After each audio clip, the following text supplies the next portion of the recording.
the state of North Carolina. But they wanted a class of plaintiffs that was as diverse as North Carolina is. And so I received a call from Chris Brook, who was the legal director, asking me if I would consider being a plaintiff.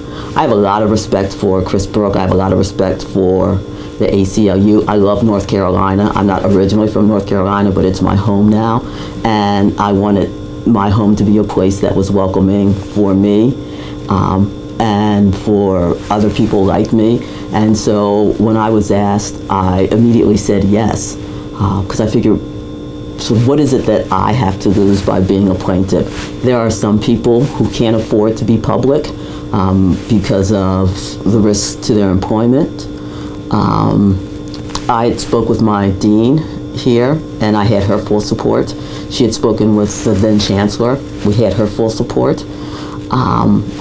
I didn't have to worry about my family, what they might think, because my family loves me, even if they don't quite understand, and even if they might wish that it were otherwise, they love me anyway, and so I knew I wouldn't have to worry about that. And when I saw that there were these young people, these like trans kids who were stepping up to be plaintiffs, there was no way that, you know, a middle-aged, middle-class woman in academia, that I could say no, because I really had nothing to lose. And so the experience for me was a very positive one. I got to meet some wonderful people, and I think that we have helped to change the minds and hearts and attitudes of a lot of people in the state of North Carolina.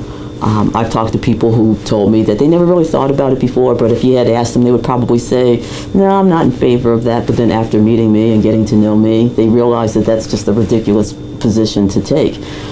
So I'm very thankful that when they were looking for plaintiffs, that they called me and asked me to be one.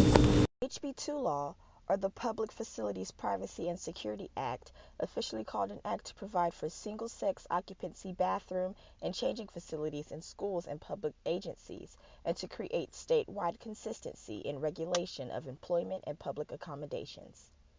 The act passed in the state of North Carolina in March 2016. It was signed into law by Governor Pat McCrory. Some opponents of the bill describe it as the most anti-LGBT legislation in the United States.